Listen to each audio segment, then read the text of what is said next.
Hey everyone, it's Samuel. And welcome to Plot Hooks, the podcast where we explore the arts of narrative and collaborative storytelling in the world's premier RPG, Dungeons & Dragons. Today in the Prime Material, telling stories with the Far Realm. In the Wilds, the Grell. And in the Tavern, what would you do at the holidays?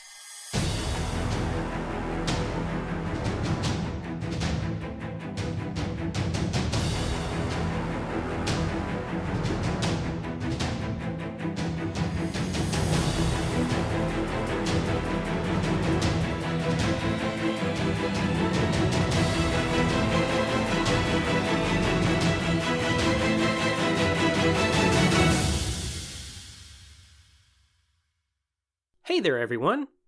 I hope everybody out there is having an excellent day. Excited to delve far past the Prime Material today and look at the Far Realm, an awesome place of storytelling inspiration in Dungeons & Dragons. Before we get into that, though, just some announcements to get out of the way. First and foremost, this is going to be our last episode of the year, as we'll be off next week, the 26th of December, but we'll be back in early January to pick back up what will be the second year of Plot Hooks. Our anniversary is coming up in early January, and we're so excited to have been through an entire year with you all, to have produced 45 episodes of Plot Hooks and a bunch, I'd have to count them, of Plot Hooks adventures, to produce all the written supplements and the things we have coming down the pipeline. It's been such an exciting year, and thank each and every one of you for supporting the show, for listening, for rating and reviewing, for following us on social media. Thank you all so very much. And if you haven't done some of those things yet, like following us on social media, like checking out our Patreon and supporting the show, like rating and reviewing the podcast, then we'd really appreciate it if you do so. Regardless, thank each and every one of you so much for just downloading this episode and for sitting around as we talk storytelling every Saturday. We'll leave our announcements there for today. Just remember to keep checking out our social media for new announcements. We got some other supplements that are coming down the line. We just released a supplement on our Patreon that includes 5 new monsters for Dungeons & Dragons 5th edition. So there's lots of stuff going on. Just stay tuned to our social media and you'll find all the details there. But for now, let's dive in to today's topic, which I can't call the Prime Material because we're going a long way away from that. We're going to the Far Realm. The Far Realm in Dungeons & Dragons is, in short, a mystery. It's outside all described cosmology for D&D, and intentionally so. It's designed to be unknown, designed to be mysterious. And it's one of those things where you don't really want to lift the curtain on it canonically, because it's one of those things where the intrigue is the complete alien nature of the locale. What makes it interesting is in part the unknown aspect. But it's not just an unexplored region of space. It's not just that it's on the extremes of the Dungeons & Dragons multiverse. It's not like you have the Prime Material and its reflections, and then the inner elemental planes, and then the outer planes, and then past that is the Far Realm. No, it's a foreign place literally out of the universe. In fact, the Dungeon Master's Guide speculates that it, quote, might be an entirely separate universe with its own physical and magical laws, end quote. And it's this foreign place that is the source of eldritch and aberrant energy in D&D, where the energies of the Far Realm come close to elements of the Prime Material or somewhere else in D&D's cosmology proper. The very matter itself, the very raw material that makes up the universe, gets, quote, warped into alien shapes that defy understandable geometry and biology. This realm is also the source of most aberrations, like beholders and mind flayers, and the grell, which we'll be talking about in the wilds. So we have no idea what this place is. It's outside of space, it's completely different, and it's incomprehensible. But whatever it is, it's got to be a terrible, disgusting, malevolent place to have such an alien effect on the prime material when it comes close to it, and to produce such creatures like mind flayers and beholders, aboleths, cloakers, grells, and the like. It's so foreign, it's so terrible, that the minds of mortals, the minds of people in the normal multiverse, can't even comprehend it.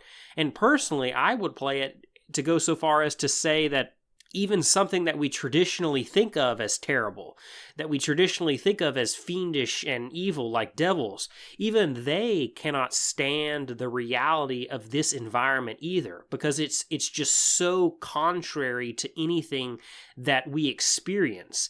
It's like us, a three-dimensional creature, trying to peer into like a six-dimensional space. Like, there is just stuff that wouldn't make sense. And not only does it not make sense, but it doesn't make sense in a horrific way. This aspect really leans into the cosmic horror element of the far realm, which is really what it provides. H.P. Lovecraft, in his famous story Call of Cthulhu, wrote this in the opening paragraph of that short story. He said, "The most merciful thing in the world, I think, is the inability of the human mind to correlate all its contents. We live on a placid island of ignorance in the midst of black seas of infinity, and it was not meant that we should voyage far. The sciences, each straining in its own direction, have hitherto harmed us little, but someday the piecing together of disassociated knowledge will open up such terrifying vistas of reality, and our frightful position therein, that either we shall go mad, from the revelation, or flee from the deadly light into the peace and safety of a new dark age." H.P. Lovecraft was the founder in many ways of cosmic horror.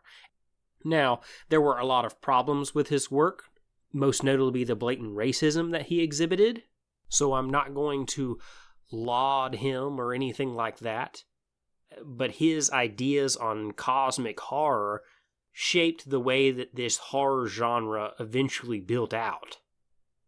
And there's this idea within this genre that the universe itself that we dwell in has truths and realities that we can't understand. And despite the normalcy that we see in our day-to-day interactions with our universe, beneath that normalcy is a desolate universe, one that's not complacent and definitely not good, but a universe that is utterly unfathomable, naturally malevolent, and actively harmful to understand. And that's the idea with the far realm too. You can't make sense of it. Your mind might try, but you can't. It would break you if you fully understood it. Quoting the DMG again, it says, "For mortals, the knowledge of the far realm is a struggle of the mind to overcome the boundaries of matter, space, and sanity." And it continues a little later, "Anyone who has seen the far realm mutters about eyes, tentacles, and horror." So, with all this separation between the far realm and the multiverse, with how little we can understand it, players don't often interact with this place much. There are a couple of exceptions. The main two would be with a couple of subclasses and with creatures that come from here. Aberrations, as we mentioned before, are generally sourced out of the far realm. They're either birthed and come from that realm itself, or perhaps influence from the realm has warped creatures in the prime material into these disgusting entities. But the far realm is the source of these alien creatures. And then with the couple of subclasses, there's the Great Old One Warlock Patron. Great Old One was a term originally coined, again by Lovecraft, if I'm not mistaken, though the meaning of the term has changed over time. But essentially, a Great Old One is an extremely powerful entity that is far beyond our understanding and completely foreign to us. It's exactly what you would expect if you just described a very powerful entity out of the far realm. There's also the Aberrant Mind Sorceress Origin subclass, which was just officially released in Tasha's Cauldron of Everything, where your powers as a sorcerer yourself are sourced because you, in some way perhaps, were touched by the far realm or some similar effect. But other than the creatures sourced from there, and some characters' abilities being sourced from there, there's just really not that much interaction that happens with the far realm. But it feels like a missed opportunity to me. It's so powerful. It's so strong. It's powerful enough that in the areas of the prime material where it affects, the effects are so strong that it warps normal reality. This place has creatures powerful enough to grant powers to others and to have their effects be felt throughout normal realities. To quote the DMG again, it says, "The entities that abide in the far realm itself are too alien for a normal mind to accept without strain. Titanic creatures swim through nothingness there, and unspeakable things whisper awful truths to those who dare listen." This is a powerful place, and a place that can be used in a lot of stories, but it just generally isn't. Perhaps that's because maybe there's a conception that it's hard to go halfway with the far realm, that really if you interact with it at all, you're going full-on cosmic horror, and I can understand that. But I really do think that there's great opportunity to tell stories with this awesome feature of D&D's lore. So I want to go over 5 different things that I just thought of that we can use about this and be able to tell great stories with it. First is just the baseline. It's what we've already mentioned. It's cosmic horror. From the creatures that come through here to interacting with just the realm itself, there's so much potential to just tell really great Cthulhu-esque stories with it. And I like that in the D&D sense, that it's this totally separate universe. It's not like where our own universe is evil and out to get us, and where there's this unfathomable aspects of our own universe. No, it's this separate space, this totally separate place where the universe itself is malevolent. And this place itself, or something within that place, is trying to encroach, and it's having effects on the real world. Tasha's Cauldron of Everything actually released a great tool for this in the supernatural regions section of the book, which goes over different effects that could happen if you're in a region of the prime material which is touched in a specific way. And one of those aspects that is explored there is what would happen if the far realm was having an effect on a particular area. There's a D100 table with lots of different ideas.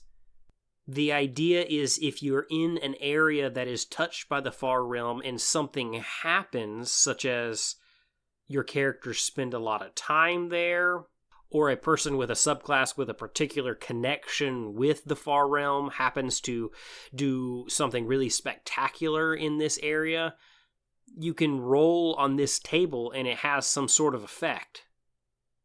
Options include things like the landscape melts into a mass of writhing flesh, eyes, and fanged mouths. From an unoccupied space in the fleshy ground arise 1d4 plus 5 gibbering mouthers that attack anyone in sight.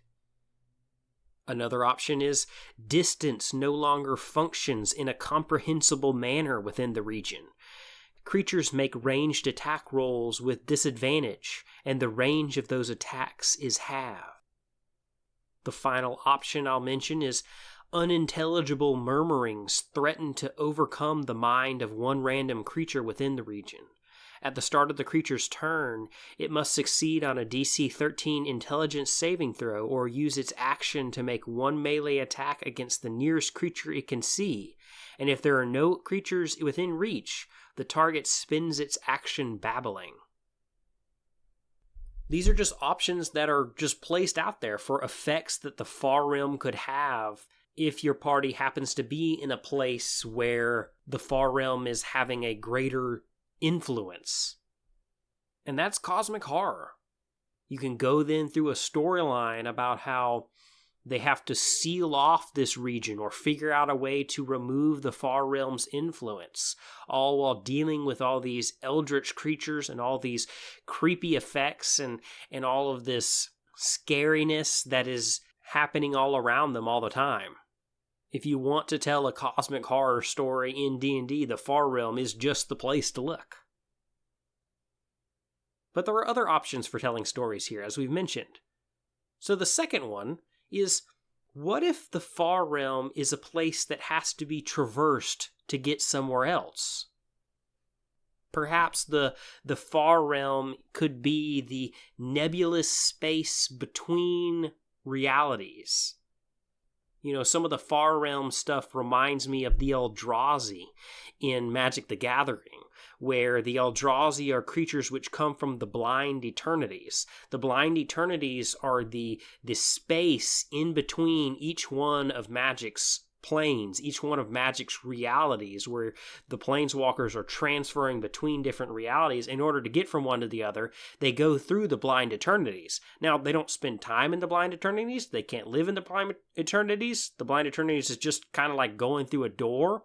But there are these creatures called Eldrazi in that lore, which come from the Blind Eternities, and they're very eldritch beings that warp reality. And so, what if your players are trying to travel to some other reality, or perhaps in a time travel story, or where they're trying to get from one place to another that's not just within the normal realms of D&D's cosmology, where they're trying to do something far greater than that? Maybe they have to traverse the Far Realm in order to get from one place to the next. Maybe if you want your players to be like planeswalkers, if they want to transfer from this world to that world, from this prime material to that prime material, they have to traverse through the Far Realm. I like the idea of just using it as just this space that isn't space. You know, this universe that isn't a universe, that is just filled with chaos and disorder and entropy, that sits in between the various ordered realities of the D&D cosmos. Telling a story in this vein would not emphasize the cosmic horror elements. They would just be simply emphasizing the strangeness and the foreignness of this place with compared to the reality that the players are used to. Thirdly, you can really play up the warping factor of the Far Realm. Perhaps someone is using one of these areas where the influence of the Far Realm is very active to their own ends. Maybe they found a portal to the Far Realm and they're sending animals or people through it, using them as terrible experiments to create awful hybrids or chimeras, or otherwise experiment with life and reality in a very awful way. We've all had evil scientist or evil wizard tropes in our stories. And this to me is a unique one, rather than just trying to study and figure out a way to cast a 10th level spell or some ancient artifact or something like that they're trying to experiment on. Using the Far Realm is another way to actually tell that kind of story. Fourthly, it's a great place to use the trope of an encroaching force, We've talked a lot about how the far realm has effects on reality when it starts bleeding through. But what if one of those great old ones or something like that is trying to break into our reality? Of course, that's having certain effects on reality, but you can use the far realm as a place where perhaps a terrible god was imprisoned and now they've gone mad and they're trying to break out, and the effects on reality that their influence is having is the first clue to the party in the campaign that something else is going on here. And then perhaps they come across a cult that is trying to free this particular entity. Again, that's a classic trope of somebody trying to free a terrible entity or a trapped god or something like that. The far realm is a very interesting place to do that because it's so far and it's so incomprehensible that interacting with it is hard to do. Heck, maybe even the party is trying to get a good person who was trapped there. And how do they get there? How do they interact with it? How do they get this person out or keep this person who's trying to come out from getting out whenever they can't even understand the way that reality works in this alien space in the first place? It provides a lot of opportunity for creativity in our storytelling and all sorts of interesting mechanics you can come up with where reality just works completely counterintuitively. And the fifth and final kind of story that we can tell is we can tell a story like Firestorm Peak. Now, Firestorm Peak first appeared in 2nd edition as an adventure called The Gates of Firestorm Peak. Here is essentially a really immense and powerful portal that can be opened every 27 years and can go to any time, any place, anywhere in the multiverse. And in this story, there's a person who opens it to the far realm. And the Dungeon Master's Guide, as it talks about the far realm, actually picks up this thought where it says that the far realm has no well-known portals, or at least none that are still viable. Ancient elves once opened a vast portal to the far realm within a mountain called Firestorm Peak, but their civilization imploded in bloody terror, and the portal's location, even its home world, is long forgotten.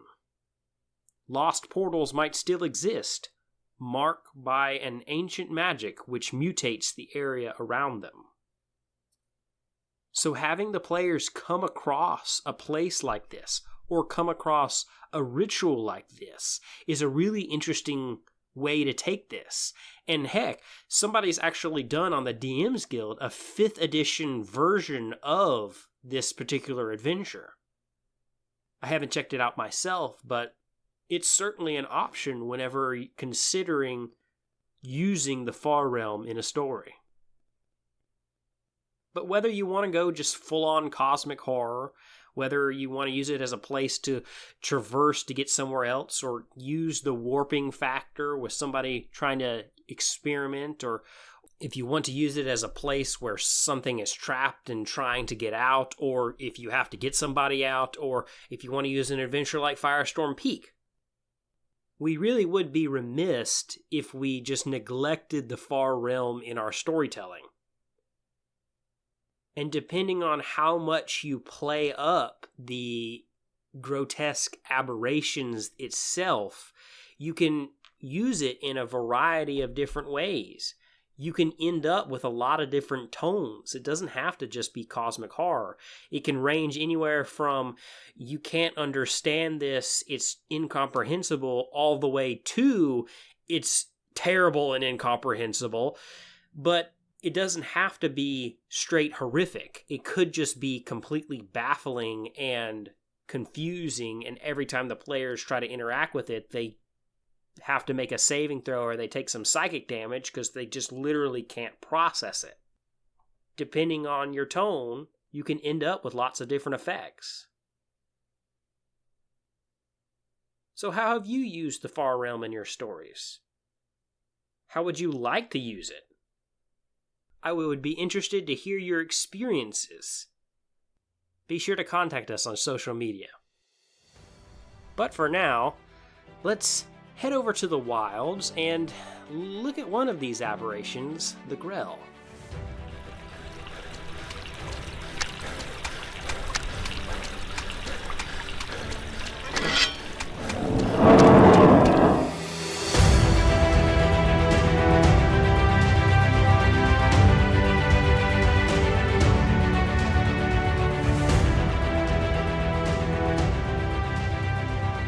Alright, we're out here in the wilderness. Today we have a grotesque-looking aberration, just as advertised for today.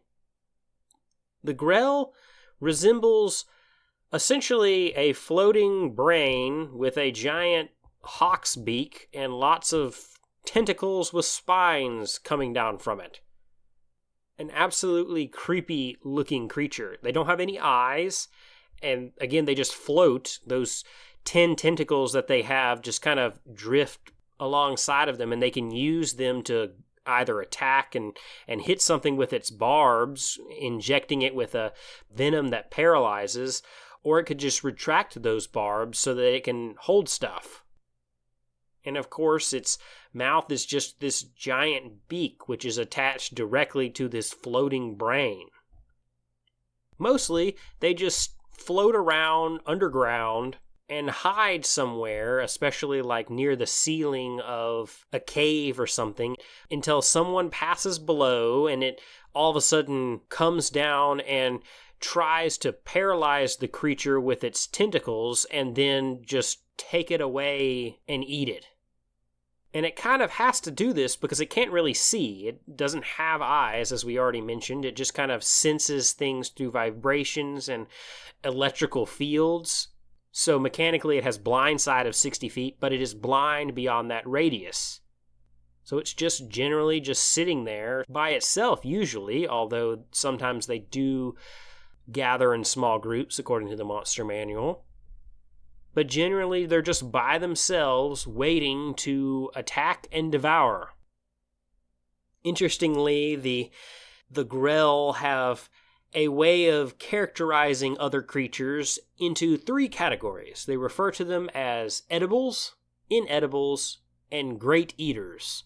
The great eaters being creatures that are big enough that they might actually prey on this medium-sized aberration.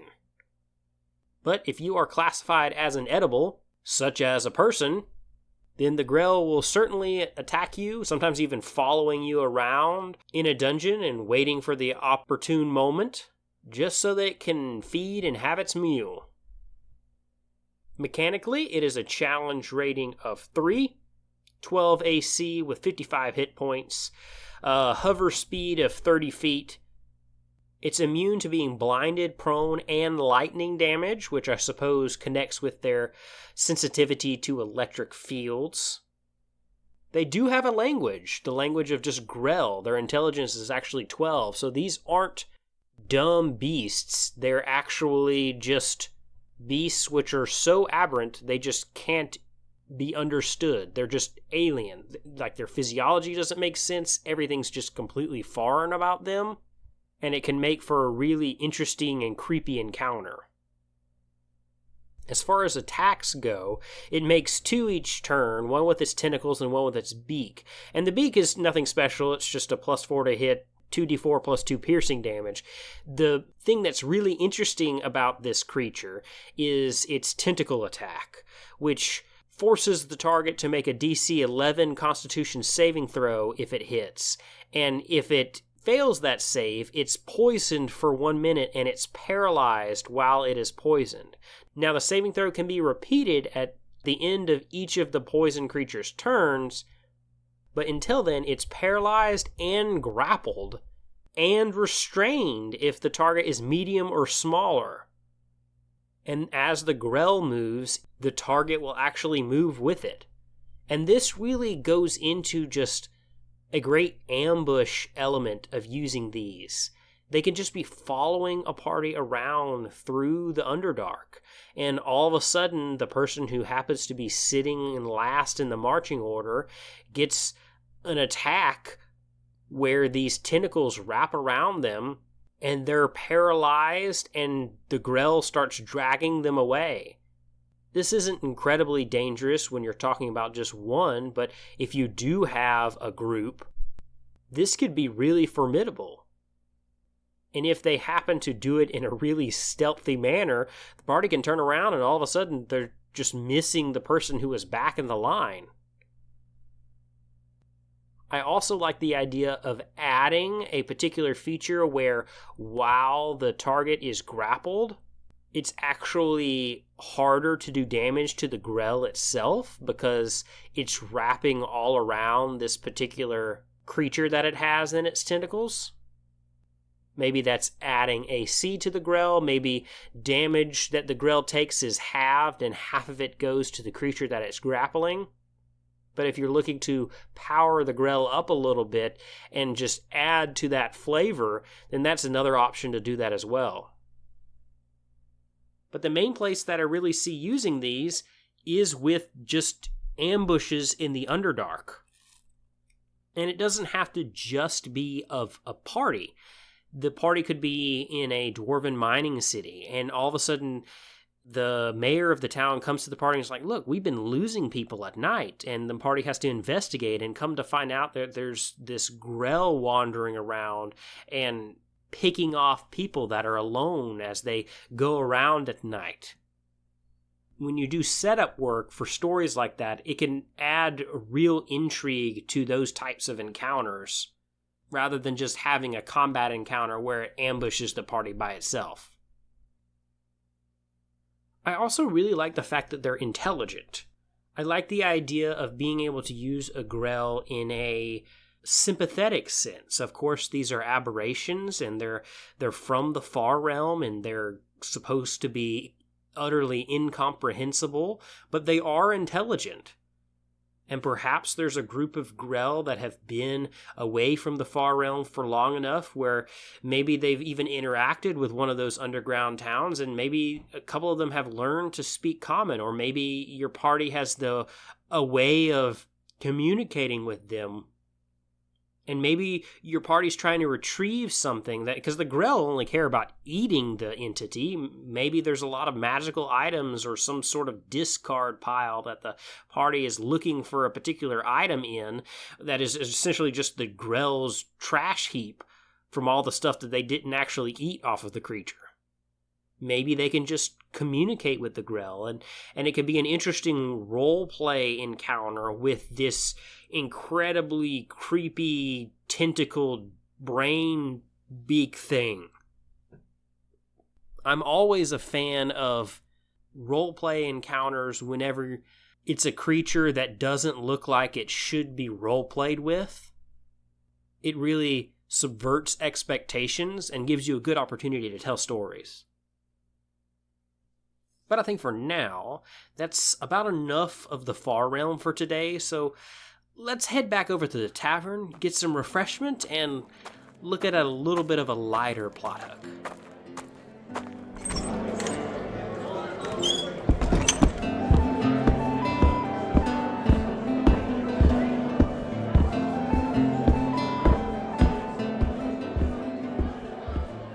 All right, we're out here in the tavern.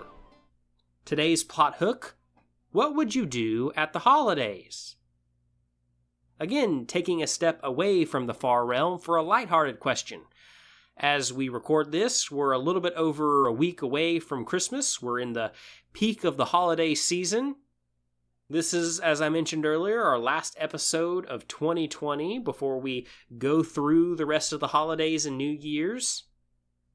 And it just got me thinking, what kind of holidays are there in our settings? A lot of times the party is not actually in a particular location. They're traveling around, they're by themselves, they're on the road, and they don't get to interact a lot with different people. But holidays are something which I think really add depth and flavor to our settings. They make it feel more real. Because as normal history goes on, we like to commemorate things. We have festivals or holidays or different kinds of things to celebrate all different kinds of things. And beings in Dungeons & Dragons would do the same.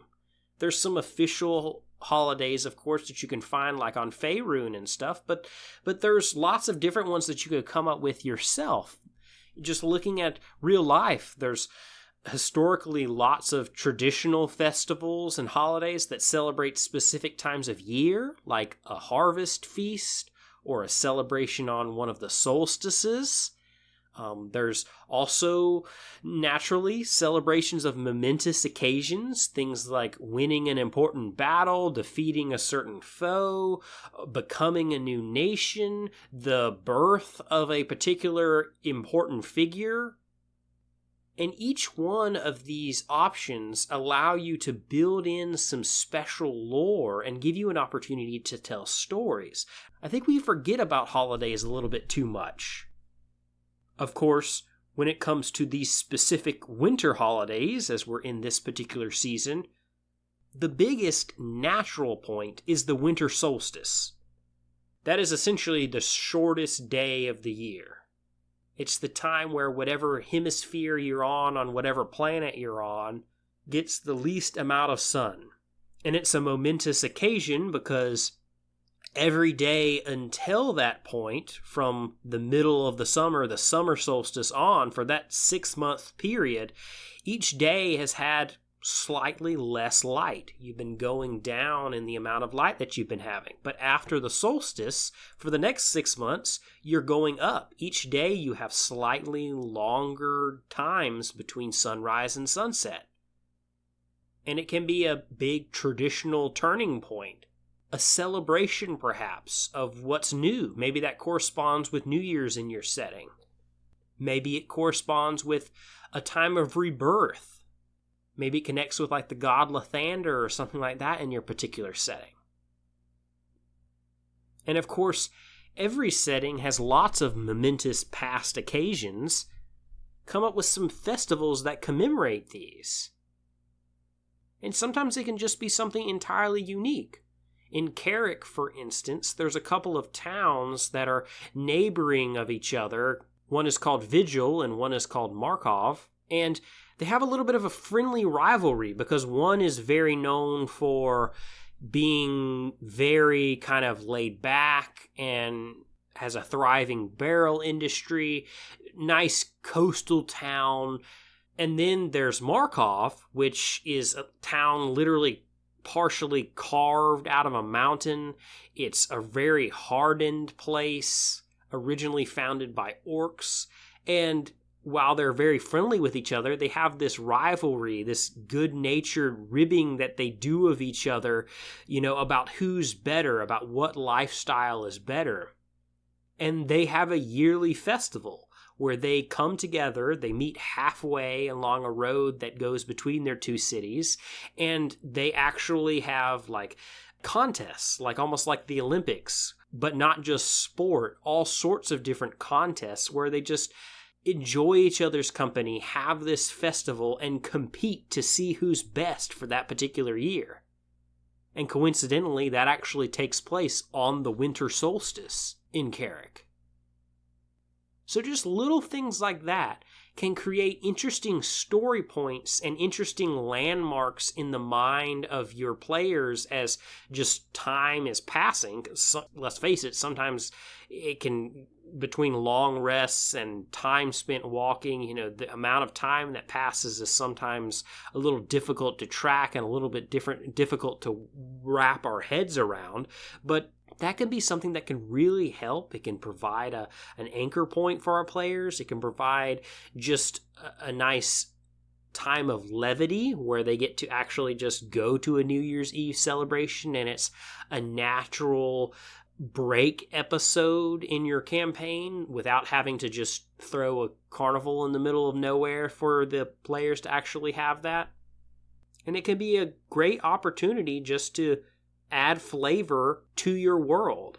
And then once you have that flavor, you can tell great stories with it, where you have people who don't like this particular holiday, people who are against whatever this holiday stands for. You have players being able to incorporate it into their backstory and be able to role play off of these type of things.